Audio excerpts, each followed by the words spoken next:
All right, welcome to another coding session. In the last session, we improved static variables a lot. We are initializing them in a bit of a funny way.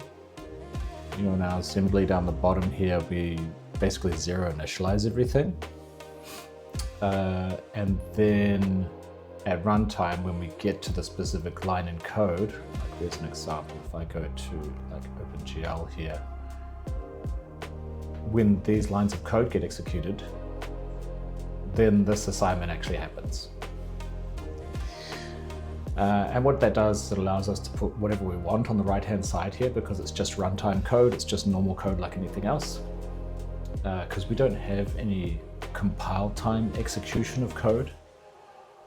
I guess ideally at some point, if we do have compile time execution of code, then we would want this thing on the right-hand side to get evaluated at that time, and this to be initialized with the correct value. But anyway, that's something for down the road. But we got it all working so that it allowed us to do some more static stuff, and the end result of that was that we were able to just do this, to allocate our buffer data. And then just as a little hack for now, we've kind of manually grabbed the name of that buffer. We can fix that up today. So this is kind of the guts of where we're at now. This code here is manually compiling our GLSL shader into a program, and this is manually running it. And I want to put all of that into Boomstick.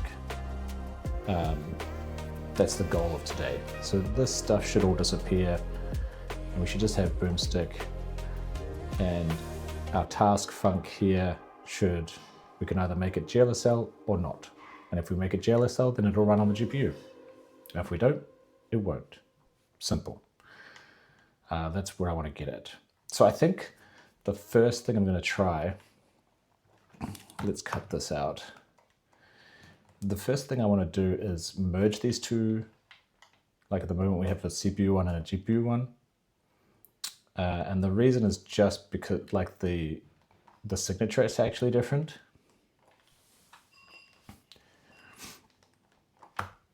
So I want to make them all like this, I think.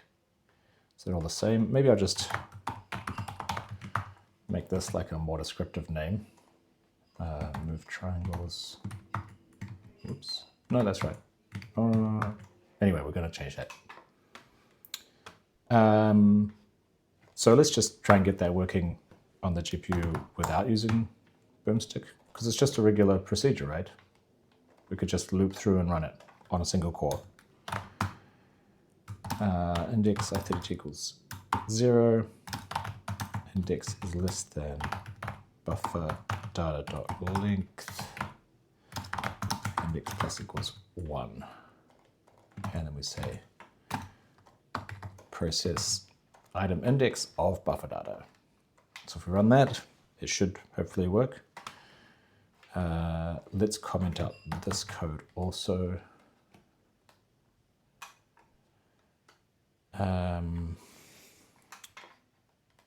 At 91, because this is an i64, so let's cast that to i32.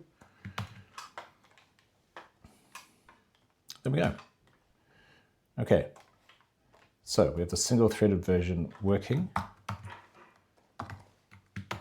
Whoops, now let's get Boomstick bang working. The problem here is going to be, well, we have the signature wrong to start with. I might actually, well, it's not that signature, it's this signature. So I think what I'm going to do is actually say, create an alias for it. So the kernel needs to be a kernel type. And back here we can also say, well, we're going to have to say boomstick.kernel type. This exposes one thing in my language that we'll see how it goes, but I'm not sure if this is going to be a problem, because this is all the type information we get, you know, And behind the scenes, this is a procedure with certain parameters, and those parameters have names, index and data. But in here, we don't see index and data defined anywhere, but we are using them. And it all works. Is that all we change? Well, it's not going to work yet. We need to change our thread pool stuff, but it should work. And I'm not sure if I like that, because it kind of, I don't know, when you're at the call site or when you're defining your procedure, you're like, you just have these magic, feels like these magic variables appearing from nowhere. Let's see, we'll leave it like it for now, and if we feel like changing it later, then we will. So I'm going to change this thread pool task.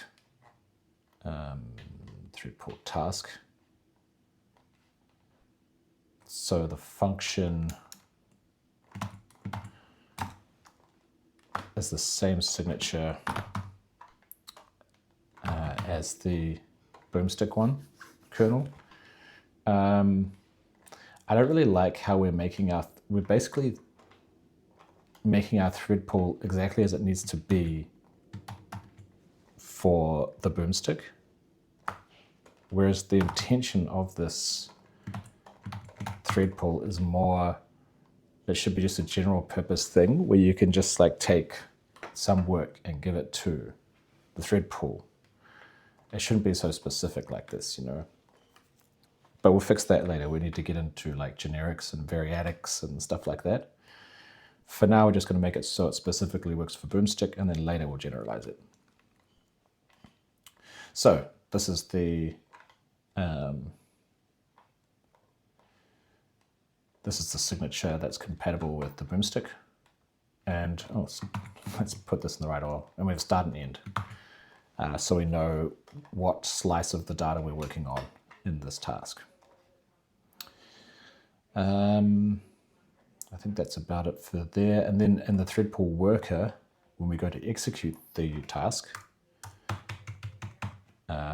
we actually need to have a loop. So for index equals task.start, index is less than task.end, index plus equals 1.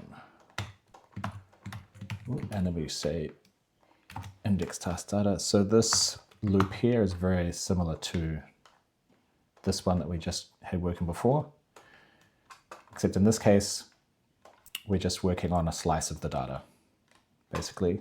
And so we give different slices of the data to different cores, different threads. That's the idea. So we need to make this end, start, end, and this is just all the data.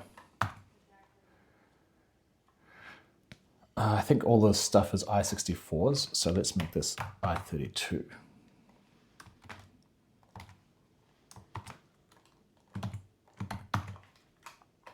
And hopefully that should work. Yeah, that's working. Okay. I'm a little surprised that worked first time. But now it should be that all I have to do is go GLSL every time. GLSL, and then it should work on the GPU.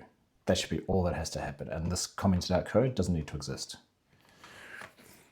So let's tackle this code first. First thing we need to do is the compilation of OpenGL shaders needs to happen after OpenGL is initialized. This GLFW code here that creates the window also initializes OpenGL. So I'm going to have to put something like this here. We could have just put it, like directly in here so that it happens at the start of the program if it wasn't for the fact that we have to wait for OpenGL. That's the only reason we have to explicitly put something here. So let's have init, which is a procedure, takes no parameters.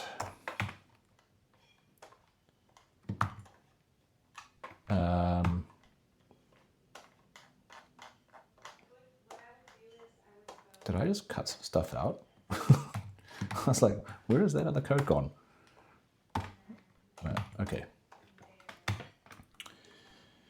Yeah, I've kind of like, in the CLion config, I made it so that tabs are 2 spaces. So maybe I will, I'm a bit worried about this because it's going to say that so many lines of the code have changed, but let's change our 4 spaces to 2 spaces.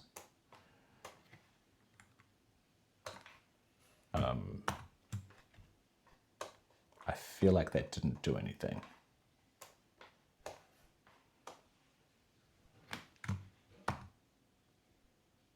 Oh. Replace 4 spaces with 2 spaces. Replace all. Maybe if I do like this. There we go. For some reason I had to use the regex mode. I don't know. Anyway, now we have our nice 2-space indenting everywhere. Okay, so what were we wanting to do? In Boomstick init, we wanted to do this. Take care of this. So the idea would be to loop through our GSL kernels and do this for each one.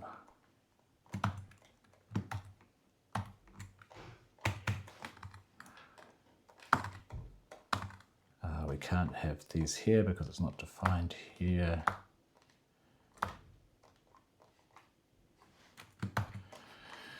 Okay. So what is this? GLSL kernels is a slice of strings. I think we have to do this. And, well, my light just, it's a fancy Elgato light. I feel like it should know how to just stay on. Okay. The problem with this, okay, this GLSL kernel, let's just define this stuff and then we'll get into like why static is actually not really going to work here. And the names are, you know, names in OpenGL are I32s.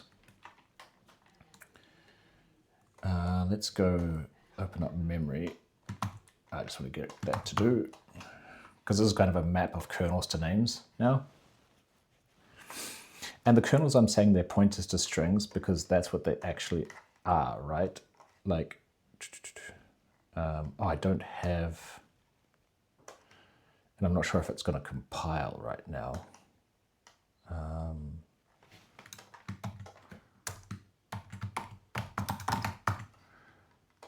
Probably there's some sort of error. Oh, when I replaced that code, I don't know how I did that. So it's like procedure index I32, and then what was the other one? Data is threading.vec4 slice. I feel like that was it.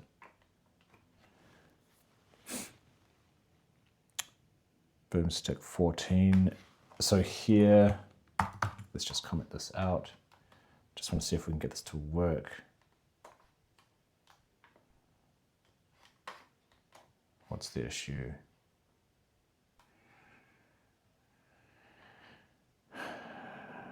Generate procedure. What is the procedure name? That should be this guy. Init proc. What is wrong with init proc? Ah, I always forget to put this equals. Really, I need to, let's make a note of this. I'll put it in bugs.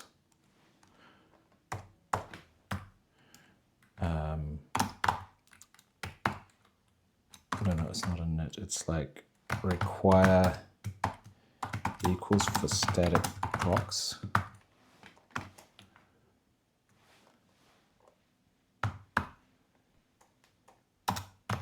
Defs. Let's put that there. because it's something that's very easy to miss out because most languages don't require that. But let's see, if I do that, okay. So it crashed, but something ran. That's all I wanted, so we could see this. So this is our GLSL function. So this is the name of it. So this here is a pointer to a string. You know, a string is just a slice in my language, so it's like this is a pointer to the data, and this is the length of the data. And so, and this here is the name. So that's a pointer to a slice of bytes, aka a string. Why did I get into that? Oh, so that's why we have, you know, pointers to strings. The kernels are pointers to strings because that's how they are represented in the executable. Okay. So how do we create this slice? That's the thing. It's like every time we have a GLSL kernel, we need to record all those and then create, you know, as well as having this, we also need to have another one which is a slice which contains all of these.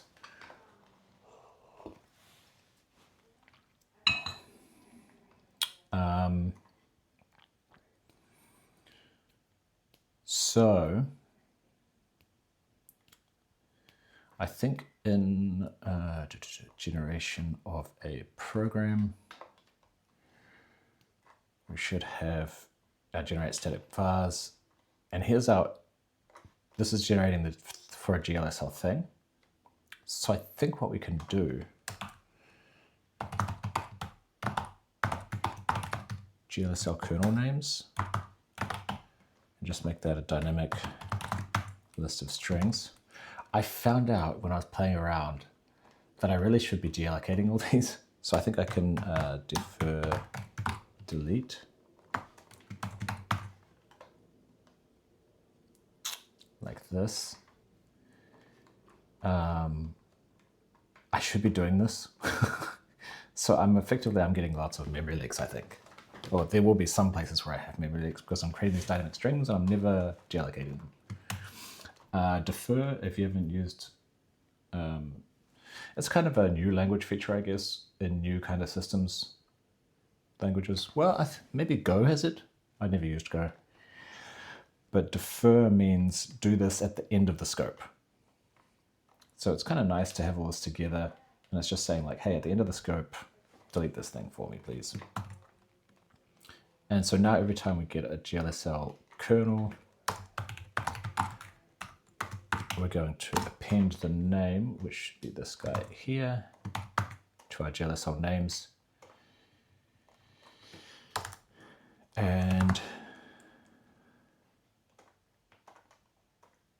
And now we're going to create that slice.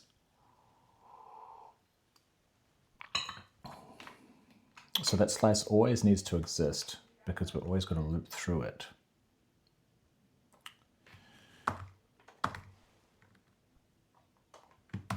So it's kind of like for index i32 index list there. Well, I'm making my 64 because we're going to compare it to length, which is also i64, like so.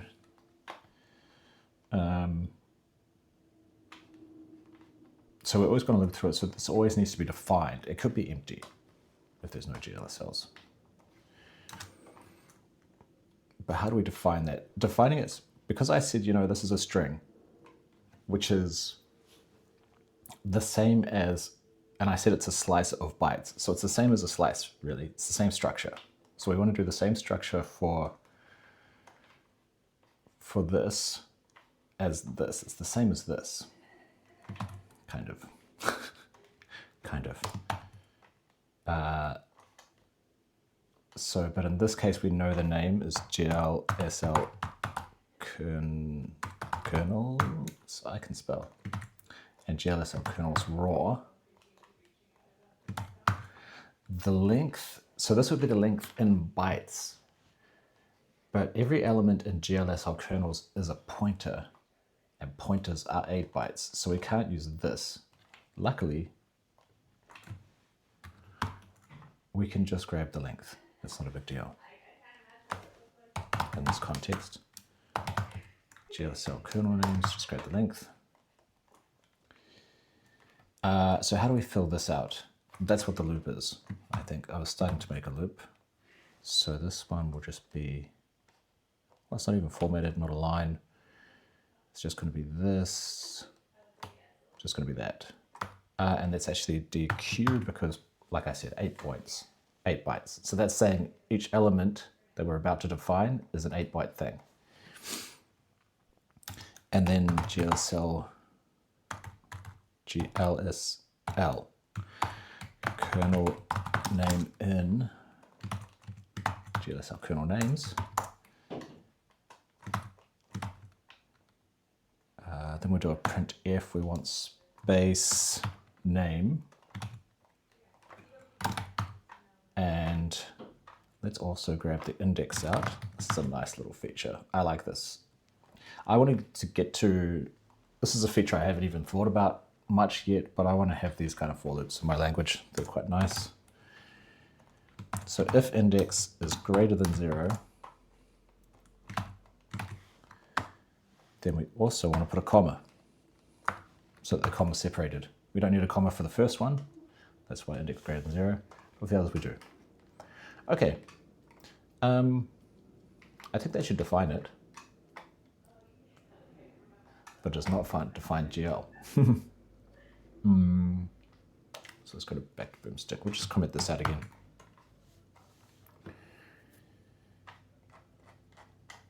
Okay. So I think we did something wrong. Wow, look at this. I think we put it inside a loop. We did indeed. Okay. Let's take it out of the loop.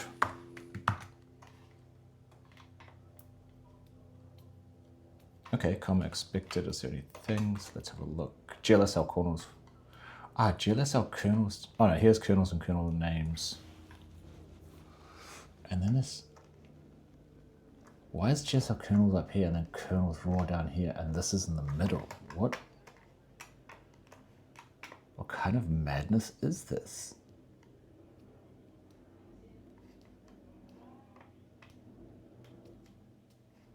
So we're doing all the static variables and then after we do kernels raw and kernels. So what the hell is this stuff doing in the middle?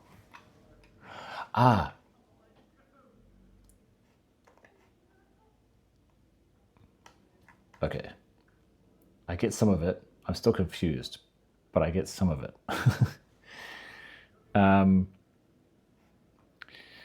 So here is GLSL kernels names. So that is these two. You know, they're static, so they get defined. They're static vars. That's why I said this is not going to work, because we're trying to define it manually, but we've also defined it non-manually.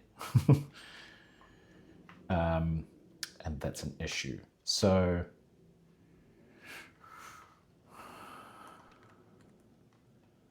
I think we don't need that anymore. We're referencing it here. So what I want to introduce is a new idea of none. So the none allocator means we're not going to define it anywhere.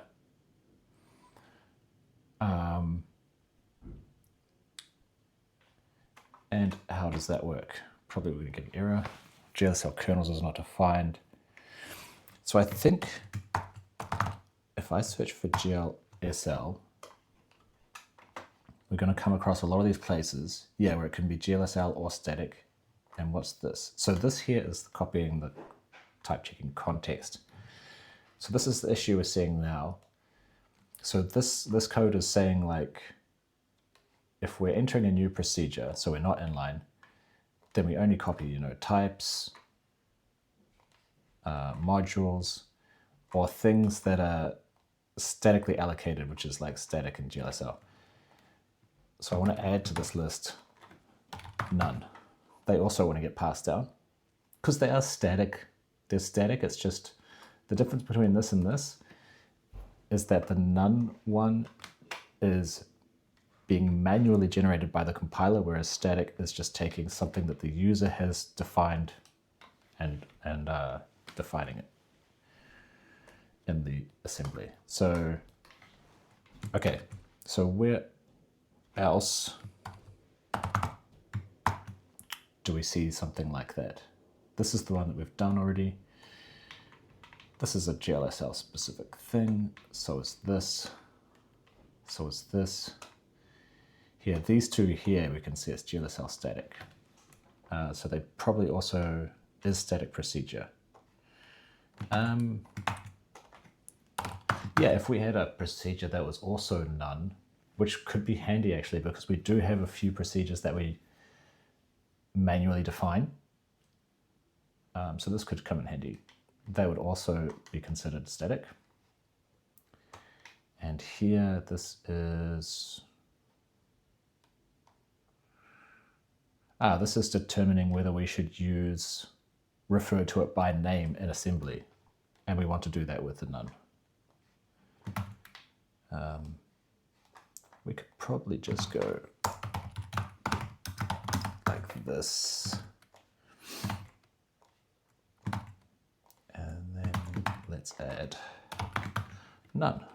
Okay. So that should help things, but not enough, apparently.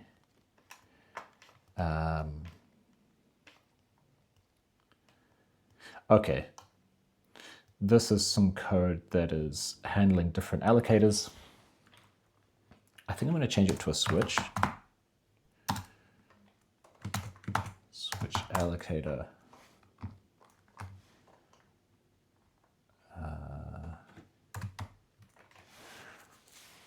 So this would be the default case. This is case heap or VRAM.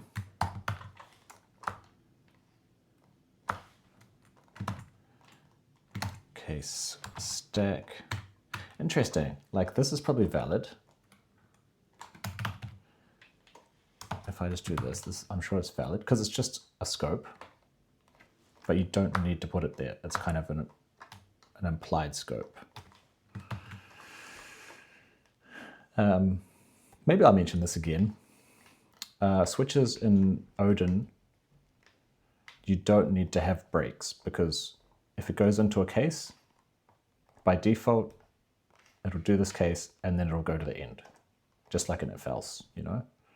You have to explicitly go, is it pass through? Or is it fall through? Fall through. You have to explicitly say, go to the next one.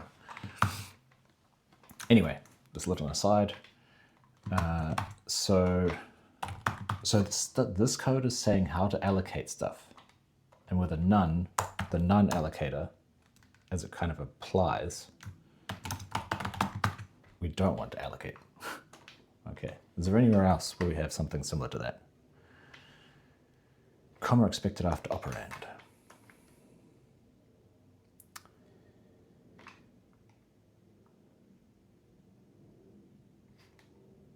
Oh, this is interesting.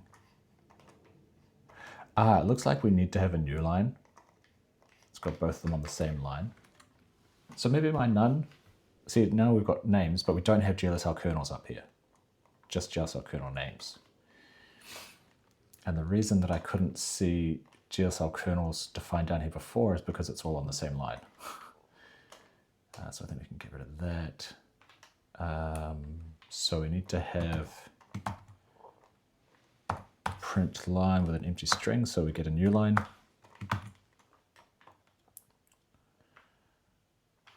Still crashes, but that looks good. So we have a list of pointers, basically. This is this pointer.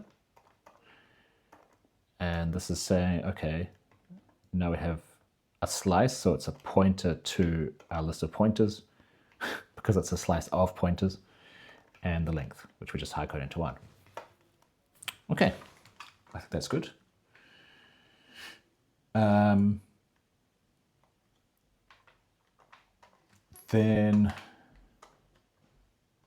But then actually I want to just test something. What happens if I take that off? So we get an error. I'm surprised it still worked. See, look at this. It's got nothing. There's nothing there, and then this is still pointing to it. And so it just gives a warning, so it's not an error. But it's like, what the hell are you doing? I think that's kind of the gist of it. So maybe we can say, like, you know, if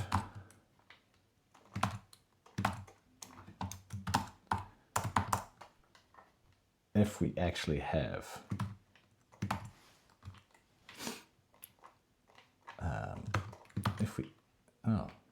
if we actually have some kernels, then do this. Otherwise, let's just do one line, which is our list of kernels, and we're just going to say, hey, it's an empty slice, nothing to see here. So the pointer is a null pointer, and the length is 0. Okay, that seems happier. Yeah, then we just have this. Okay, great. That was just a little aside because I wanted to make sure that worked. And we have a crash, which I'm not surprised about. So let's go back to Boomstick. So we're looping through our kernels now, and we need to somehow do this. So let's just call that name and shader name. Compile shader does not exist here. That's something we defined here. So let's just take the guts out of it. All of this is just like verifying that the shader was correct, which we probably should put in here, especially during, like, I guess you could say debug builds.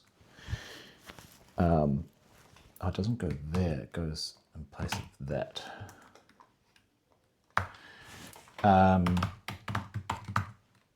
So that we can catch issues. Like, really all of our kernels should be correct if we've coded our GLSL generation correctly, then we shouldn't have any issues. But the reason I would want to still put some code here that, like, verifies everything is okay is for development. Like, when we're developing this, when we're making changes to this, and we try to do something new in a kernel function and it's not supported yet, we want to see the errors basically from the GLSL compiler. But if I take these off, is that basically it? Well, this here needs to be, well, let's get the GLSL kernel.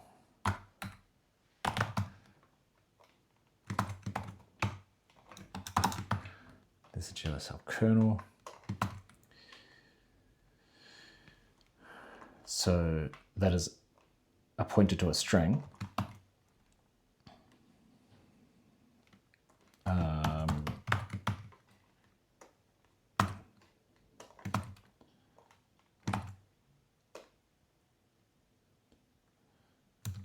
That's not really a C string.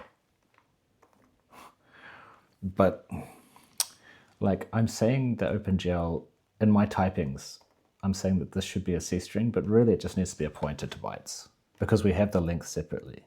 The purpose of a C string is that it should be null terminated, and that null value at the end of the string is how you determine its length. But OpenGL is using this to determine length. But I'm using C string as the typing, so let's just use it. And then we do that.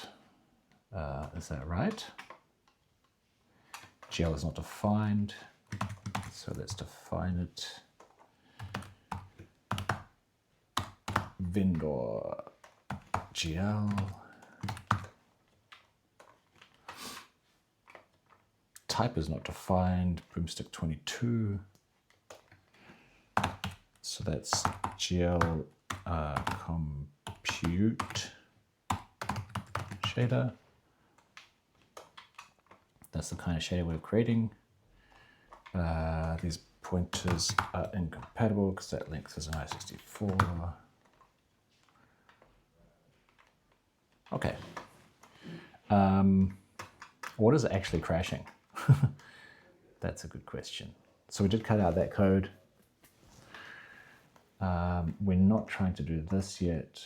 But we're trying to do this with a GLSL procedure. That's probably part of the issue. Yeah. So if I make it so it does that, and then maybe we can just comment out the body of bang for now. Scope never ends. Oh, I think this is an issue with my parsing of strings. I think it comes across this and it's like, okay, that's a single line comment. So it's like boom, boom, boom, boom, including this part. We go to the new line, so it thinks this is a comment as well. Why don't I just do the much simpler thing and comment that out? Well, the reason is because we need to refer to this. Otherwise it doesn't get compiled. Okay. So we didn't see an error, even though we are running this and it should have compiled it. Let's just cross our fingers and hope that that worked for now. And now we want to take this and move it into here. And then it becomes very simple, right? Then it's just this. We make sure the data is in VRAM. We define our kernel to be a GPU kernel, and then we go bang. That should be all you have to do.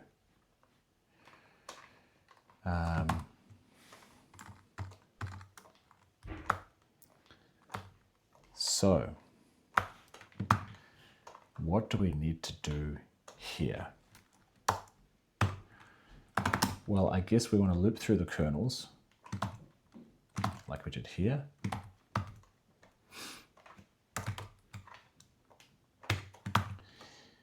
And we want to check if this kernel is one of these kernels. We need to do a comparison.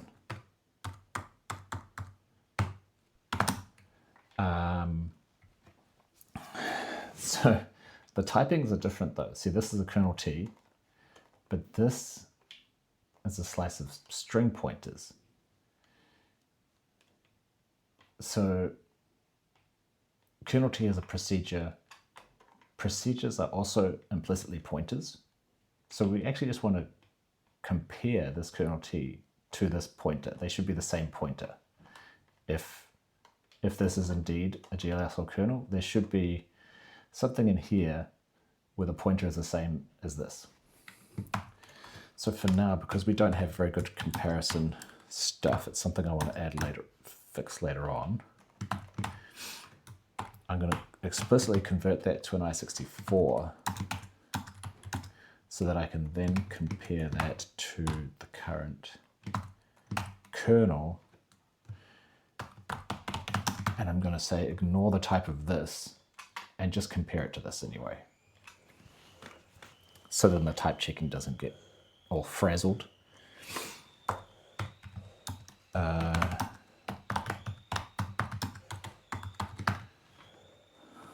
going to put a note here because it would help if we had better equality. Like you should be able to check the equality of two pointers, right?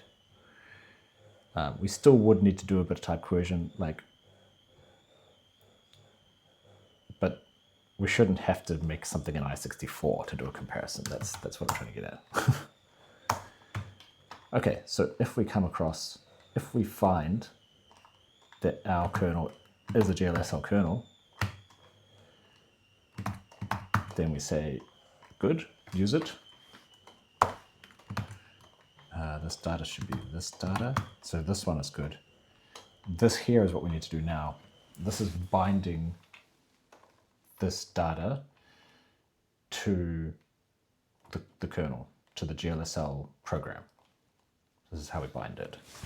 See, right now we did like a manual thing, but we look into the memory and just grab the first one.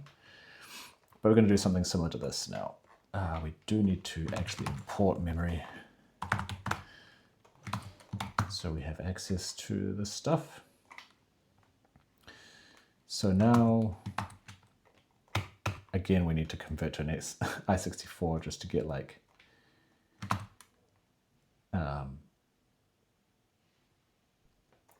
what do we, oh, this data. We need to convert it to an i64 so that we can do comparisons. So let's do this. We also don't have the ability to break yet. That would be nice. Features, let's put it up here. Break and continue would be nice to have. So we want to compare our data to, this is going to be the addresses. So remember, every time we allocate VRAM, if I go to memory, every time we allocate VRAM, we save the address into this array. So now we're going to look through that array and find one where the address is the same as the data that we're, actually it's data.raw.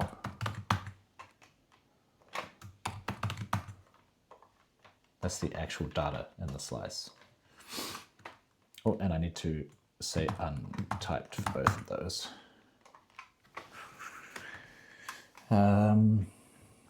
Okay, so now we have this on this side and this on this side. And if they match, then we know we've gone to the right index, and then we grab the name at that index. Because here, as well as saving this, we also save the name at the same index. That's our map. So now we've bound the right data, then we execute. Another problem that I found, because ideally,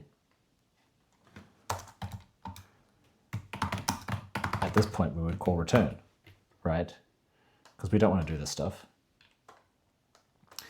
The problem is that I found that if I do an early return, it messes up the stack.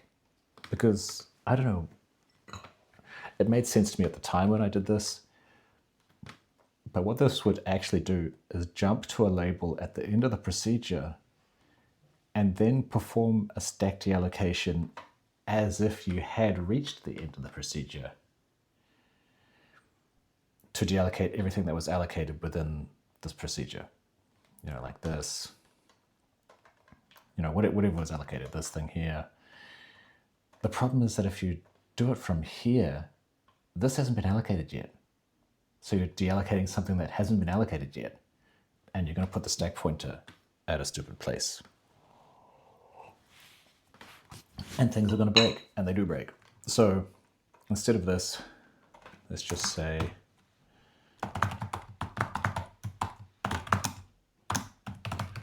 let's just make a Boolean, set it to true, and then say if it's not true,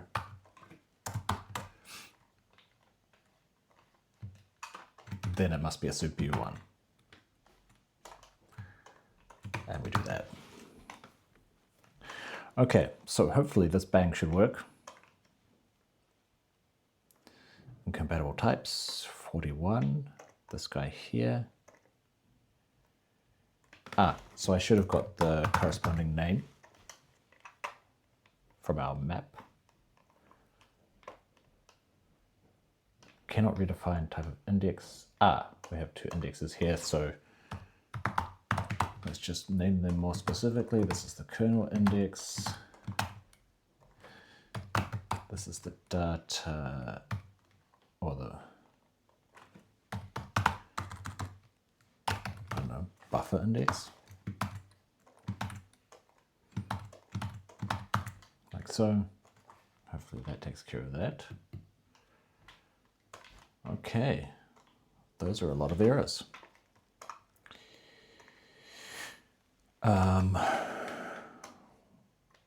Why do we suddenly get those errors? If I just go like that, we don't get any. And if I don't use GLSL, does it work? Yes, good. So it's when we do GLSL, which means we're going into here, but it's more, it's repeating, right? So it's in bang, it's every frame saying invalid operation. So the question is, which of these calls is an invalid operation? Let's try just doing use program. Seems happy with that. Let's do bind buffer base as well. Seems happy with that. But it doesn't like dispatch compute. Interesting. I kind of wonder if this is failing and that's why. So let's have a bit of a closer look here. So we have GLSL kernel, which is a pointer to a string. When I grab a raw from it and I call it a C string, this is a pointer to string data, so it's close enough. We take a pointer to the pointer, because that's how it works. You know, I could say that I'm providing source for multiple shaders. And actually, maybe I should use that here, you know, the multiple shader business. GLSL kernel, C string, and then this is the length, cast to an I32, and then a pointer for that.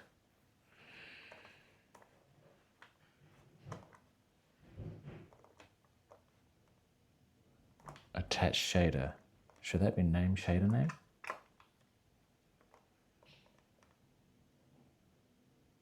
Oh, wait a minute. We should probably actually save the name. We never save the name because we're using it there. We need to actually save it. That's probably something to do with it. There we go. Okay. Awesome. How far? Oh, did I not start a timer? I didn't start a timer. Let me just have a look over here. Where are we? We are 48 minutes in. That's really cool that we got that to work. I'm kind of surprised we did it in under an hour. So boomstick.bang, this is what this was like my whole motivation for making this language, was to get this to work. Granted, like, it works for our simple use case, and I'm sure there are many use cases where it'll fall over and crash and burn, but it works right now. So now I'm wondering if there's some small things we can do, because we have another 10 minutes or so. We can have a look at our list. There's lots of things on the list. Quite a lot of them are quite big things.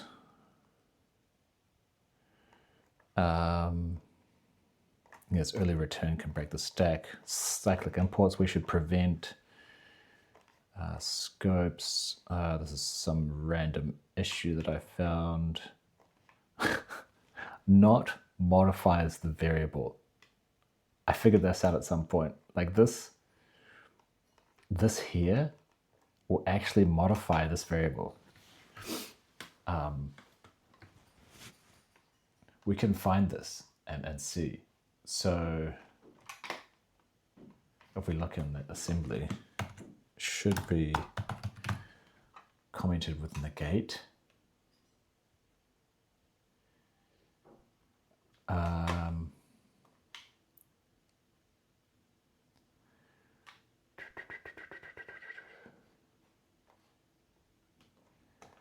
memory to a register, negate the register, and then copy back. That sounds legit. This is also negating a register. Okay.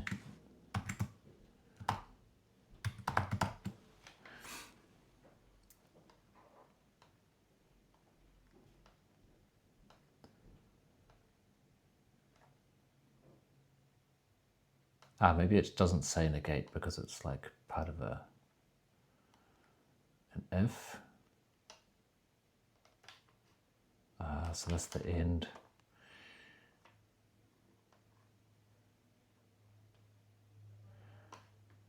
Here, if not. I was looking for negate when I should have been looking for not. So look at this, XOR, and it's looking at a memory location. So this is a bit of a funky thing. I explained it when I implemented it, but effectively this will perform a not on this memory. This memory is where the variable is, so it's changing the variable. And I think it's a simple fix, right? So it's actually not. So if we go to generation, it should be a primary. Oops, primary. We find not. Negate should work. So look, copy to non-immediate. That means just make sure that it's not an immediate, which doesn't prevent it from being a memory location. Copy to register says, even if it's memory, I want it in a register. I think that's what we need to do here. Just make sure it's in a register. So we're modifying the register, not the original variable. Now if I go find our not, that's not it. I think this is it here. I remember F4.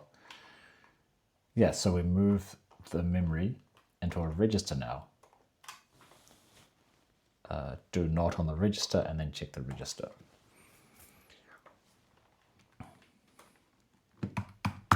Let's just do a quick test of that. So like if we come here, we don't need this. We say blah equals true, blah.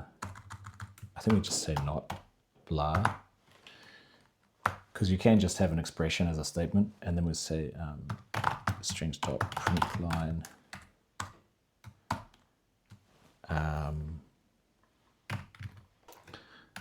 We can say like if blah. Oh, I don't need. So we can say if blah else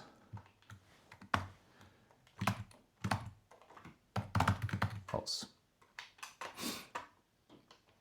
So it says false because I did this. So then if we go copy to register, if blah, it's true because we didn't modify it anymore. Okay, I think we fixed that little one.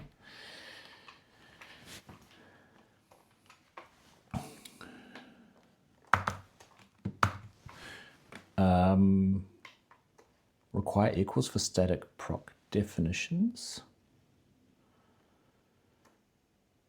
I think that's going to take a bit of brain work, so maybe I won't do that right now.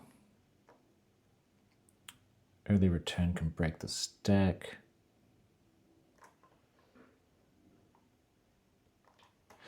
I did have a bit of a play with this, and I think I know how to do it, so let's throw that in. The main places we're looking at here, it's in generation. When we generate a procedure, we have a return. No, it's more return, isn't it? So see, it's just skipping to the end. That's how a return works. That's to the end of the procedure. So instead of that, like this stuff here is a return. Maybe I'll put this label here. This stuff here is a return. We need to account for the fact that there's an instruction pointer on the stack. We don't want to deallocate that because the assembly will do that for us. I don't know if we need this, because whenever you go into a procedure, you should have a fresh context, so stack size should be 0. So I think we can take that out. So this is a return. So if we do this here, instead of jumping to the end, which means that we don't need to have an end label, which is here. We don't need to do this. And statement, I think, also, we don't need any of this end label business. So we don't need end labels, maybe we call this a default return. So yeah, if we don't explicitly return, this is the default return from the procedure. We need to do a bit more work about returns because we want to, we should, if we need to return a value, it should be enforced that you do that somewhere within the procedure. Right now that's not enforced, so you might not return anything, in which case the return value would just contain garbage, which is not a good thing. Now, the thing here is that deallocate stack actually modifies the stack size here. But in this context, if we do a return and then continue doing more stuff in the procedure, we need the stack size to be where it was. You know, we can't clear out the stack size and then continue and then try to use previously defined variables because the stack size has been reset.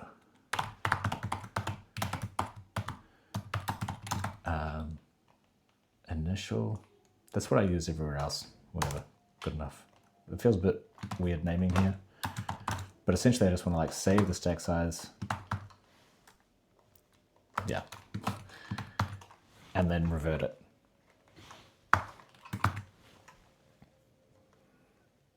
So that this does not cause funny business. So then if I run, everything's happy.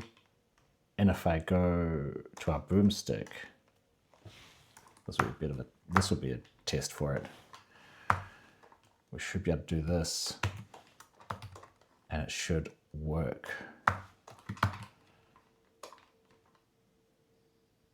Hey, it works. So now we can safely have early returns. That's nice. The generalized equals was another one I would like to have a go at. But I think that's going to take a bit more time. And I think we're at about an hour now. Just under an hour. So let's put this in here. Put in brackets nil, because I specifically want to handle nil.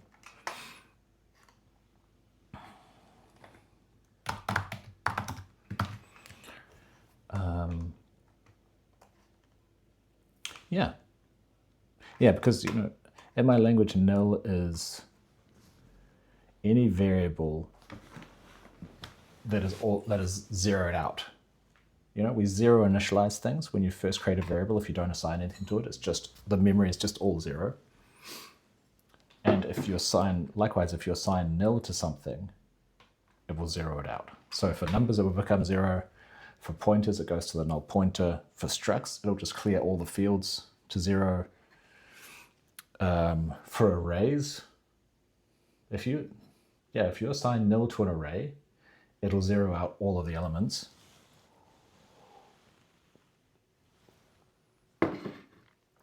And when you compare something to nil, you're basically saying, is all the memory of this variable 0? That's my idea of nil. Odin also has nil, but it's a bit different, I think. But this is what makes sense to me. So I think that'll be a nice one to get sorted. So we have a lot of stuff to work on. But I'm really happy that we've got like the core concept of what I wanted is working. I do want to shift to, or at least support, OpenCL.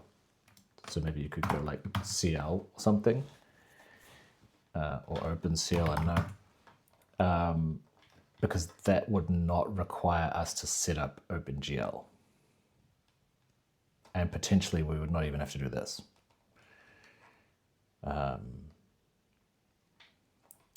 Yeah, so I'd like to do that. But, I mean, this is awesome.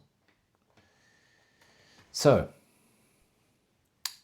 yeah, thanks for stopping by. Have a good one. And let's get this language somewhere where it's nice to use, so that I can do some other projects with it. Yeah, ciao for now.